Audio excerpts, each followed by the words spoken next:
This episode is brought to you by Storyblocks.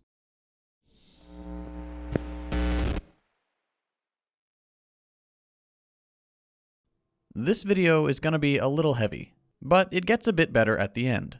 For the past couple years, attacks on trans folks and their rights have been mounting all across the US. Gender-affirming medical care is being criminalized in Alabama. Trans youth and their parents are being threatened with child abuse allegations in Texas. Teachers are given license to bully trans children in Tennessee.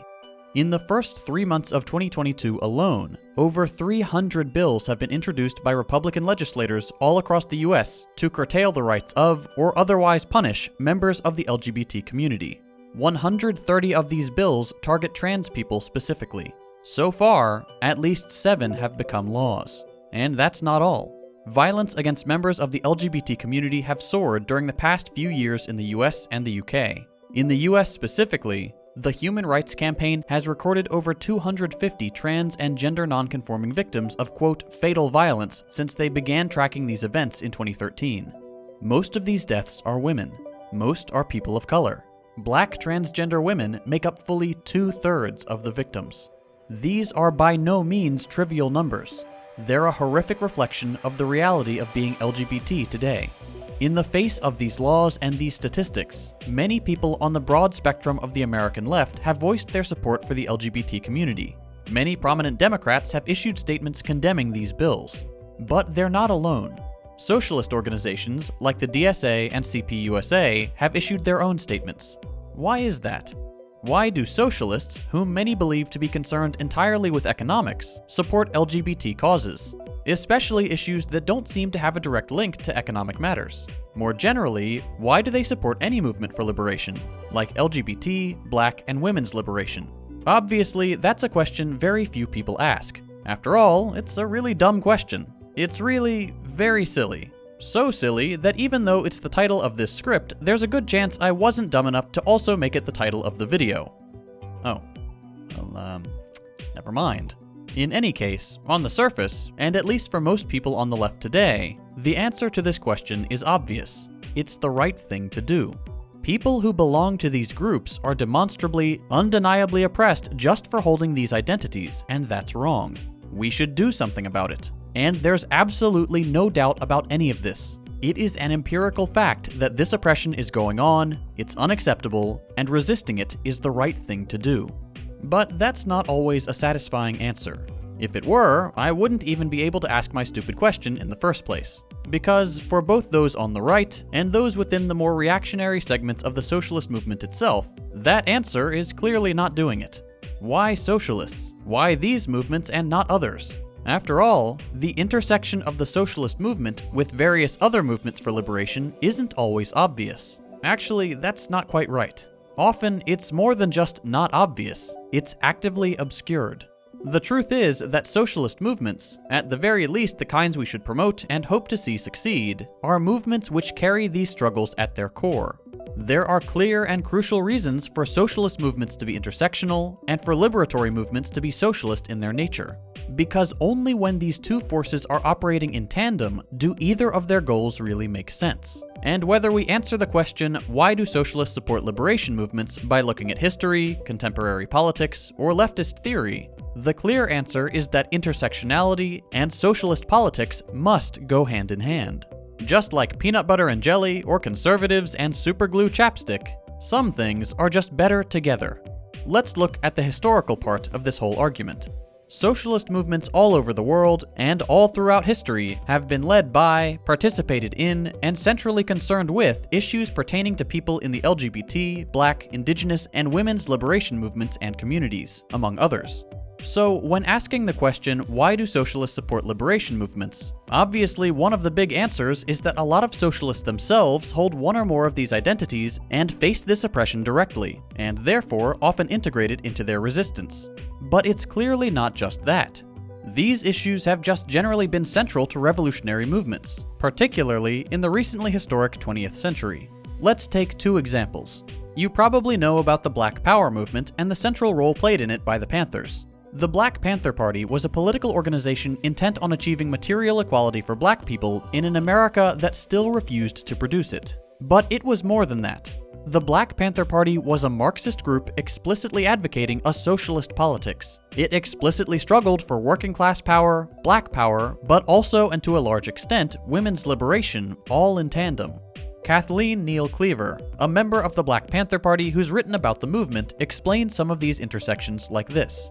What I think is distinctive about gender relations within the Black Panther Party is not how they duplicated what was going on in the misogynist and authoritarian larger world, but how it positioned women to contest discrimination, abuse, and sexism. It is important to place the women who fought oppression as Black Panthers within the longer tradition of freedom fighters like Sojourner Truth, like Harriet Tubman, like Ida Wells Barnett, who took on an entirely oppressive world and insisted that their race, their gender, and their humanity be respected all at the same time. Not singled out, each one separate, but all at the same time. You cannot segregate out one aspect of our reality and expect to get a clear picture of what this struggle is about. Let's go to the second example. The movement for LGBT rights did much the same thing. Stonewall, a riot-turned-movement that started in New York, is also one of those events we don't usually get the full picture of. But as you might expect, and like the Black Power movement, the movement for LGBT liberation was incredibly multifaceted and brought together concerns of LGBT oppression, police brutality, poverty, feminism, and race into a single movement.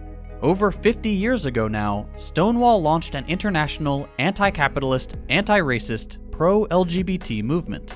Unlike other movements Stonewall was sandwiched between, says sociologist Alan Sears, Stonewall triggered a truly revolutionary consciousness. This movement emphasized visibility, the importance of coming out, militancy, mobilizing to confront power directly, and an end to sexual regulation, notably the monopoly of a compulsory nuclear family used by states to define acceptable relationships. This was in stark contrast to reform-oriented movements that primarily centered respectability, entrism into unjust power structures, and assimilation for the Pride movement. This clear contrast in the vision of what an LGBT movement was, revolutionary on one side and reformist on the other, meant that the Stonewall movement for LGBT rights naturally married anti-capitalist and other revolutionary movements that were happening at the same time. All these movements shared the same view of an unjust American state and unjust institutions of power, the kind that were oppressing people on the basis of sexuality, gender, poverty, and race, in ways members of the Stonewall movement experienced directly through constant police raids and brutality. Reading the manifesto for the Gay Liberation Front, the organization that spawned from the Stonewall riots, it couldn't be clearer. The whole thing is a complete, comprehensive attack on the patriarchy and its consequences, the whole of which the manifesto says rests on, quote, the present system of work and production. Even I couldn't come up with a more dog-whistly dog whistle for capitalism, and that's like 90% of my job. These guys were good. Anyway, emancipatory movements are rarely ever single-issued. It's not the case that the Black Liberation Movement was Black liberation with a little socialism and a little feminism. The movement for LGBT liberation wasn't revolutionary pride with a sprinkle of socialism, black power, and feminism. These issues were all mutually constitutive and entangled with one another within these movements. They were advanced as one. They are all intimately connected to one another. We even have documents from socialist organizations from around the same time, though a bit late to the punch, explicitly acknowledging this, like in this manifesto from the Democratic Socialist Party in 1992. The point is, it's all deeply related, and no one captures this deep interconnection between all these movements better than Angela Davis. Angela Davis is, where do you start? Let's just keep it at an influential political activist of the 20th century for now.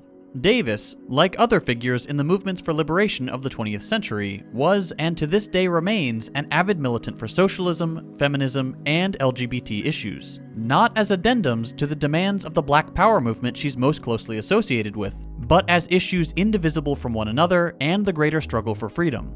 Throughout her long involvement in the revolutionary movement, Angela Davis has fought for Black liberation, the abolition of prisons, free housing, education, and healthcare, against imperialism and the war in Vietnam and later the war on terror, for the liberation of Palestine, against capitalism as a whole, for the LGBT community, for women's equality, and genuinely the list goes on. And it's not just that she supports various movements, she knows that there's this deep interconnection between these issues. Listen to her talk about it.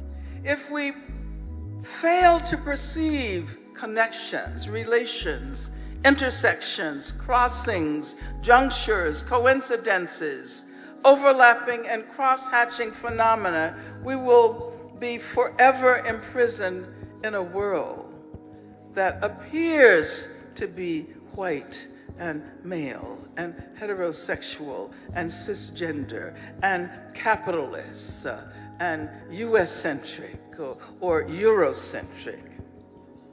We have learned from feminist studies that the world is not homogeneous, that all the women are not white, that all the blacks are not men, that if we do not include racial justice and economic justice, then gender justice has not been achieved.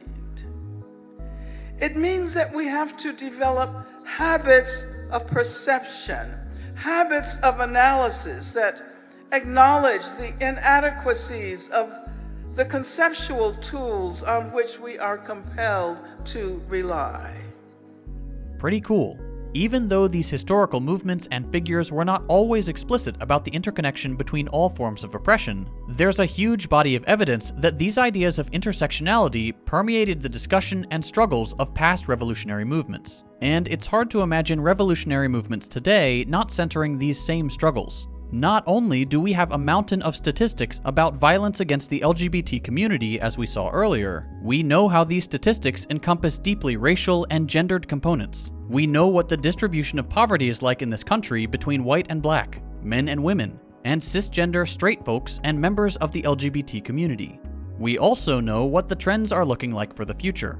In a world where globalization has chugged along for the past 30 or so years, the majority of the working class is being constructed out of women of color in countries under neocolonial chains of oppression. We have structures of division within American society with clear lines between those at the top and those at the bottom that are dramatically reproduced at the global level. Here I'd like to speak directly to socialists in the imperial core for a second. This is what the working class looks like, without a doubt. A movement that does not take into account the ways that gender, race, and sexuality factor into the composition and oppression of the working class across the globe is completely blind to the reality of the world as it exists today. Liberals in the Democratic Party are aware of this fact, but have yet to offer real solutions. Instead of inheriting the goals and ambitions of the revolutionary movements that attempted to make expansive progress in the 20th century, Democrats attached themselves to the more incremental and less ambitious movements for reform that followed them. In classical liberal tradition, the Democratic Party has therefore been primarily and almost exclusively concerned with the equalization of rights between oppressed and oppressing groups. There's no doubt that that is fundamentally important, but it should be obvious to all of us that the story doesn't end there. Equal rights are no good if they are not also accompanied by the equal ability to exercise them. For example, while a black or gay family may no longer legally be denied housing on the basis of their identity alone, if they are not able to afford it because they are systemically brutalized, excluded, and kept in a poverty inherited from previous generations and enduring stigmas, they won't get the house. Having the right to own any kind of house is no good if you can't afford it. Only a politics that guarantees people housing, then, actually materializes the intention behind equal rights. Liberal politics doesn't produce this. Finally, let's drop all the artifice for a second and speak directly to those socialists with reactionary takes on intersectional politics. People who, on the extreme end, make explicitly racist, sexist, homophobic, or transphobic statements. Or, in more moderate language, try to separate the issues these groups face from socialist organizing, artificially putting up walls between socialist and other liberatory movements. Listen closely. There is a tremendous amount of socialist political theory about the intersection of Marxism with race, gender, and sexual oppression. Right off the bat, here's a few books. Boom, there you go. And those are just the books that explicitly say Marxism in the title. But okay, let's say that's not satisfactory to you. Let's look at the source material. Let's dogmatically cite Marxist scripture. It's time for the old white guy books. Engels wrote a whole book about the patriarchy. No, really. In it, Engels covers how the transition from primitive to class society implied the acquiring of private property, which, once acquired, had to be passed down. The nuclear family and the passing down of property to male heirs facilitated this process. allowing for property to accumulate over time, creating the massive disparities in wealth capitalist society requires and produces. Therefore, monogamy, the nuclear family, patriarchy, the division of labor between domestic and quote productive tasks all became the norm in tandem and participated in the quote defeat of the female sex, in Engels' own words. And it doesn't have to end there. When we allow ourselves to use the overarching theory of dialectical materialism beyond the verbatim, word-for-word quotes of a few voices a couple hundred years ago, we can gain a much more thorough understanding of the topics that guys like Marx and Engels did not themselves spend much time on. In that way, we can transcend some of the wrongly reductionist ideology that permeates some segments of the left and which focuses exclusively on a colorblind, gender-blind, attraction-blind vision of workers and their oppression. Because, contrary to popular belief, Marxism isn't exclusively concerned with, quote, workers. That's a misconception. Marxism is about the organization of work and production more generally. This analysis, which certainly gives a lot of focus to the oppression of workers, nonetheless encompasses a lot more than the kind of violence faced in the workplace, which until recently was primarily composed of white men and is often still imagined as such. Using the methods of dialectical materialism more completely and focusing on the organization of work at large allows us to investigate other forms of oppression under capitalist society, like how the exclusion from waged work can also constitute oppression, and create new forms of oppression in the ideological justification for that exclusion. For example, disabled people, who are not as maximally exploitable as able-bodied people by employers, and therefore less profitable to employ, often get segregated out of the work environment in part or in whole. This does not mean that they don't face oppression, but that their oppression is of a different character to that of an able-bodied person who is forced to work. The capitalist system is incompatible with disabled personhood, and therefore punishes it with exclusion from the workplace, meaning that many disabled people find themselves without full inclusion in society and, very often, without adequate living standards which can only be achieved by getting an income. In much the same way, cis women, and by extension the LGBT community, have suffered a similar fate for the majority of capitalist history. Following the transition from primitive to class society, the role of women became singular. Make babies. Get out of work. Your new, unpaid, full-time job is child-rearing and reproducing the labor force. In the creation of the nuclear family this arrangement produced, women's rights were heavily diminished. Abortion was punished. Working while a woman made outright illegal or heavily restricted, particularly in medical professions through which cis women had traditionally gained some autonomy. Non-reproductive sex, including homosexuality, was banned and heavily taboo. Anyone who didn't participate in the reproduction of the labor force or otherwise threatened the nuclear family at its core could not only be stigmatized, but oppressed. The witch trials of the end of the feudal era embody this trend in some of the most horrific ways. Women who had created their own power, witches, or more generally, people who threatened the emerging heterosexual, monogamous norm, like homosexuals, were burned at the stake on a massive scale to facilitate the emergence of the new capitalist society they were antagonistic to. The F-slur originated from this very moment when the word usually referred to the bundle of sticks thrown in the fire. All this whole analysis, is all part of the same political theory. It's all part of the same analysis, a Marxist analysis. When we actually try to make it complete, Marxism goes a long way to reveal some of the origins and the manifestations of oppression and give us greater insight into the functions of capitalism. And we wouldn't know to look for it if we pretend like all this is not what socialism is about.